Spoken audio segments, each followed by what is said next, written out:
My cute neighbor's daughter bet me I couldn't get her tough mom to say yes. And I laughed, because I'd watched Rachel Bennett turn down every hopeful smile on our street for 3 years. But 8-year-old Lily just crossed her little arms and said, "You don't know my mom like I do. I'm Daniel Cole, the new guy next door, the one who moved in 6 months ago with a moving truck full of boxes and a heart still cracked from a woman who decided love wasn't worth the risk." But standing on my porch that summer evening was this tiny freckled matchmaker betting her vegetables against my pink helmet, dead certain she could crack a mother nobody else could reach. And Rachel was the tough mom everyone warned me about. The ER nurse who buried her husband, raised her daughter alone, and built a wall so high that no had become the only word she ever gave men like me. But Lily knew something I didn't, something about why her mom stopped smiling, something that would turn a silly childhood bet into the one thing neither of us saw coming. So how does a broken-hearted neighbor win a yes from a woman who's made saying no her armor? Why would a little girl gamble everything to hand her grieving mother to a stranger next door? And what happens when Rachel finds out the whole thing started as a bet? The one secret that could ruin us all before it ever began. It started with the smell of burnt hot dogs. I was standing over my grill that Friday evening, waving smoke out of my face, when I heard a small voice say, "You're doing it wrong." I turned around. There she was, a little girl with 2 crooked braids, a gap in her front teeth, and a look on her face like she owned the whole street. She was standing right at the edge of my yard, arms folded, staring at me like a tiny food inspector. "Excuse me," I said. "The fire's too high," she said. "That's why they're black." My dad used to say low and slow. Then her face changed, just for a second, like a cloud passing over the sun. He used to say that. I didn't know what to do with that, so I just handed her a plate. "Well," I said, "you want a black hot dog anyway?" She grinned. And that was the beginning of everything. Her name was Lily. She lived in the blue house right next to mine, the one with the wind chimes that never stopped singing. Over the next few weeks, she showed up at my fence almost every day, while I fixed my old motorcycle, while I painted my mailbox, while I ate dinner alone on my porch. She talked and talked, about her school, about her goldfish that died, about how her mom worked at the hospital and came home so tired that she fell asleep on the couch with her shoes still on. And slowly, without meaning to, I started watching for her. But I only ever saw her mom from a distance. Rachel Bennett moved like someone carrying something heavy that nobody else could see.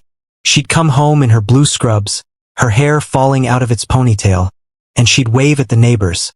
Polite, quick, closed. When Mr. Patterson down the street tried to ask her to coffee, she said no. When the nice divorced dad from the corner house brought her flowers, she said no.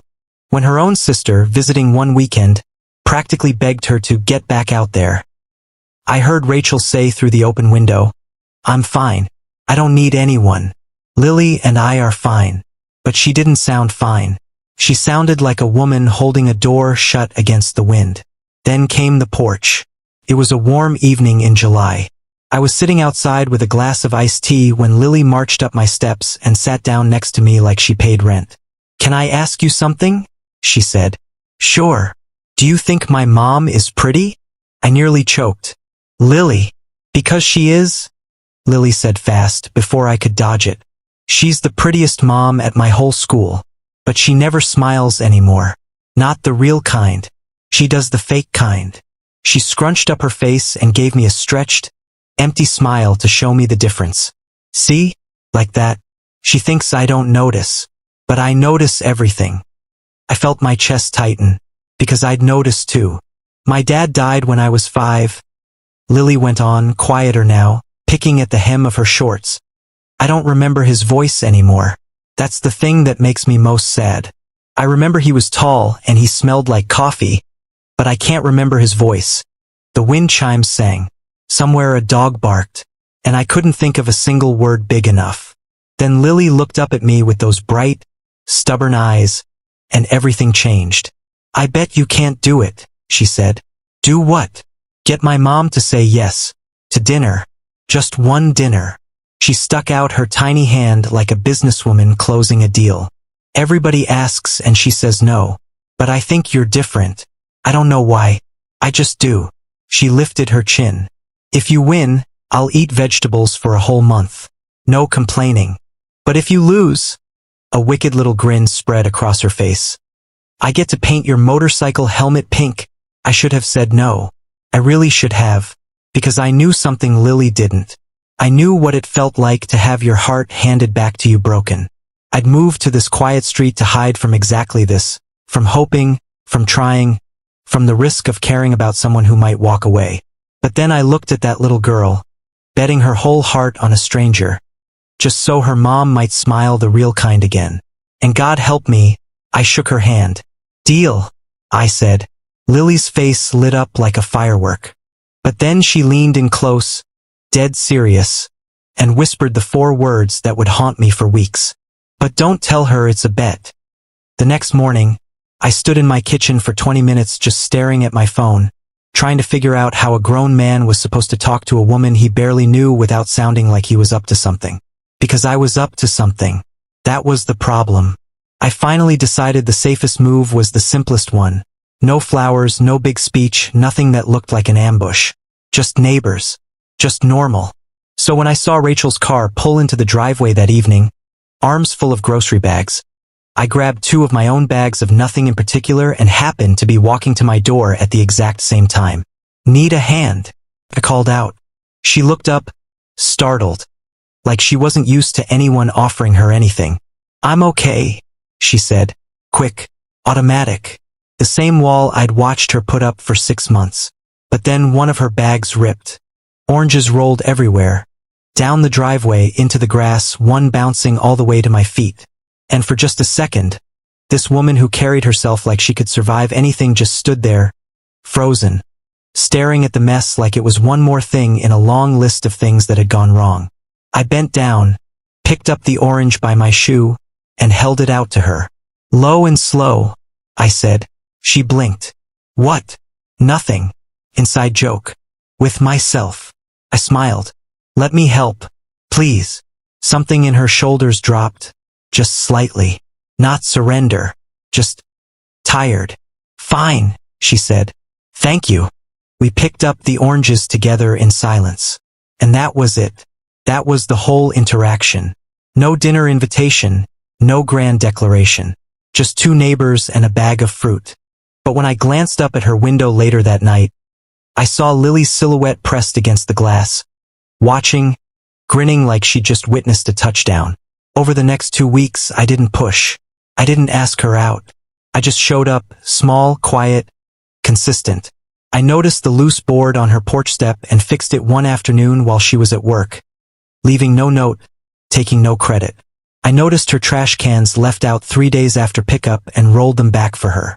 I noticed Lily standing alone at the bus stop some mornings, and I started walking out at the same time, not to talk to her, just so she wasn't alone. Rachel noticed too. I could tell by the way her eyes lingered on me a half-second longer each time we crossed paths. By the way, hi turned into hi. How was your day? Turned into one Tuesday evening. An actual real conversation on her front lawn about nothing. The weather, the new coffee shop downtown, how her ancient dishwasher made a sound like a dying whale. She laughed. Once. Small and surprised. Like it had escaped before she could catch it. And I felt that laugh land somewhere in my chest I thought had gone numb a long time ago. But every time we got close to something real, I watched her catch herself. Mid-sentence, mid-smile, she'd suddenly pull back, like she'd heard an alarm only she could hear. She'd find a reason to go inside.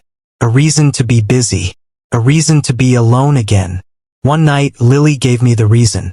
We were sitting on my porch steps. Lily eating a popsicle, dripping blue all over her hand. Me pretending not to notice she was avoiding her curfew by 10 minutes. My mom wasn't always like this, Lily said suddenly. Like what? Scared. She licked the popsicle, thinking hard, the way kids do when they're about to say something too big for their mouths. When my dad got sick, everybody kept telling her how strong she was. You're so strong, Rachel. I don't know how you do it, Rachel. Lily's voice pitched up in a mocking little impression, then dropped back down, small and honest. But I heard her crying in the bathroom every night. Strong people don't have to hide to cry. She was just alone. Everybody thought she was fine because she never asked for help. So nobody helped. I felt something crack open in my chest. And then he died. Lily went on quieter now. And everyone stopped saying she was strong and started saying she was doing so well considering. Like being okay was the only thing she was allowed to be. She looked up at me. And for a second she didn't look 8 years old at all. She's not scared of you, Mr. Daniel. She's scared that if she lets someone in and it goes wrong again, there won't be anyone left to catch her. Because last time, nobody did. I didn't say anything for a long time. I just sat there, letting that land. That's why I made the bet, Lily said. Finally, wiping her sticky hand on her shorts. Because grown-ups keep waiting for her to be ready. But she's never gonna be ready. Somebody has to just stay. Even when she says no. And that was the moment the bet stopped being a game. Because 3 days later, everything went wrong. I was on my porch fixing a shelf when Rachel's car screeched into the driveway. Too fast, too sharp. She got out, slammed the door, and marched across the grass toward me with a look on her face I had never seen before. Fury. And underneath it, something worse. Betrayal. Is it true? She said, her voice shaking. Lily told me everything. The bet, the vegetables, the helmet. Her eyes were bright and furious and wet all at once. You've been coming around, fixing my porch, walking my daughter to the bus stop, because of a bet? Rachel, it's not what you think. Don't. She held up a hand, and it was trembling. Do you have any idea what it took for me to even let you near us? Do you have any idea what my daughter has already lost? Her voice cracked wide open. And you turned her grief into a game. She turned and walked away before I could say another word, leaving me standing there in the wreckage of my own good intentions, watching the porch light of the blue house shut off behind her like a door closing on the last chance I might ever get. For 3 days, the porch light next door stayed dark. I didn't see Rachel. I didn't see Lily at the bus stop. The wind chimes still sang in the breeze, but the house behind them felt like it was holding its breath. I told myself to give her space, but space felt like losing. So on the 4th night, I did the only thing I knew how to do. I didn't write a speech. I didn't buy flowers. I picked up my toolbox, walked next door, and I fixed the gate hinge that had been squeaking since the day I moved in, the one I'd heard Rachel complain about to herself once, thinking nobody was listening. I left before she came home. No note, no name. The next night, I mowed the strip of grass along her fence line, the part that always got missed because it was awkward to reach. The night after that, I noticed her recycling bin blown over in the wind, and I set it right. I wasn't trying to win anything anymore. That was the strange part. Somewhere in those 3 dark nights, the bet had disappeared completely, burned away by something far more simple and far more terrifying. I just wanted her to be okay, whether she ever spoke to me again or not.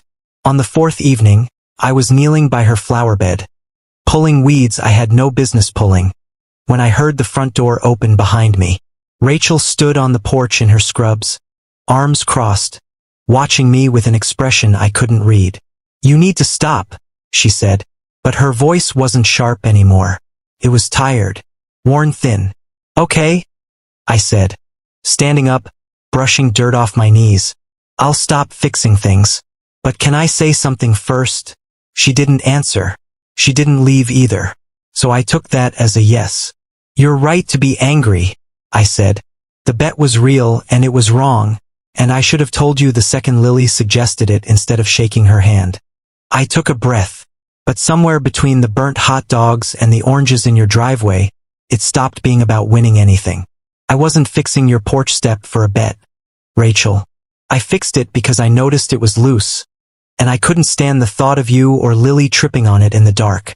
Her arms stayed crossed, but her chin dropped, just slightly. Lily told me something the other night, I said, quieter now. She said everyone kept calling you strong while you were falling apart alone in a bathroom. And then once your husband was gone, they called you doing so well considering. Like being okay was the only thing you were allowed to be. My voice caught. Rachel, you don't have to be strong for me. You don't have to be fine. I'm not here for the version of you that has it all together. I just want to be here, however you actually are." For a long moment, she said nothing. The wind chimes rang softly behind her, and then her arms uncrossed, slowly, like something inside her had finally stopped bracing for impact. "He used to fix things too," she whispered. "My husband. Every Sunday, something around the house. I used to complain there was always a project." A tear slipped down her cheek, and she didn't wipe it away. "After he died, everything just stayed broken. I didn't have it in me to fix any of it. And I told myself that was fine. That broken things were just how our house was now. They don't have to stay that way," I said softly. "I know," she said, her voice breaking wide open. "That's what scares me." I stepped closer, slow, careful, the way you'd approach something wounded and beautiful at the same time. "I'm not asking you to forget him, Rachel. I'm not asking you to be ready. I'm just asking for one dinner. Not because of a bet. Not because your daughter engineered it. Just because I would like to sit across from you and hear about your day. The real one. Not the polite version you give the neighbors." She laughed. A small, wet, disbelieving laugh, and wiped her eyes with the back of her hand. "You already know how my day goes," she said. 12-hour shift. Burnt dinner. Falling asleep with my shoes on. "Then let me make you a dinner that isn't burnt," I said. "And you keep your shoes on the whole time if you want. I don't care. I just want the chair across from you to not be empty anymore." The porch door creaked, and Lily's face appeared in the gap. Eyes huge, clearly having listened to every single word. "Mom," she whispered. "Just say yes." And Rachel Bennett, the woman who had turned down every hopeful face on our street for 3 years, who had built a wall so high that no became the only word she knew, looked at her daughter, then looked at me, and let out a breath that seemed to carry 3 years of weight with it. "Yes," she said, "just that. Small and steady and real. One dinner." Lily let out a shriek of victory so loud it probably woke the whole street, tackling both of us in a hug that smelled like sunscreen and popsicles and pure, uncomplicated joy. And over her head, Rachel looked at me, eyes still wet, but for the first time, the real smile. The one Lily said she hadn't seen in years. I didn't win a bet that night. I won something I didn't even know I'd been looking for. A month later, Lily ate every single vegetable on her plate without complaining, grinning the whole time because some bets, it turns out, everybody wins. And somewhere in my garage, a bright pink motorcycle helmet still sits on the shelf. Not because I lost, but because I asked her to paint it anyway. A reminder that the best things in life are the ones you never see coming. If this story warmed your heart even a little, hit subscribe and tap that notification bell so you never miss the next one. There are so many more stories like this one waiting for you. And before you go, I'd love to know, have you ever met someone who fixed something in your life you didn't even know was broken? Tell me about them in the comments below.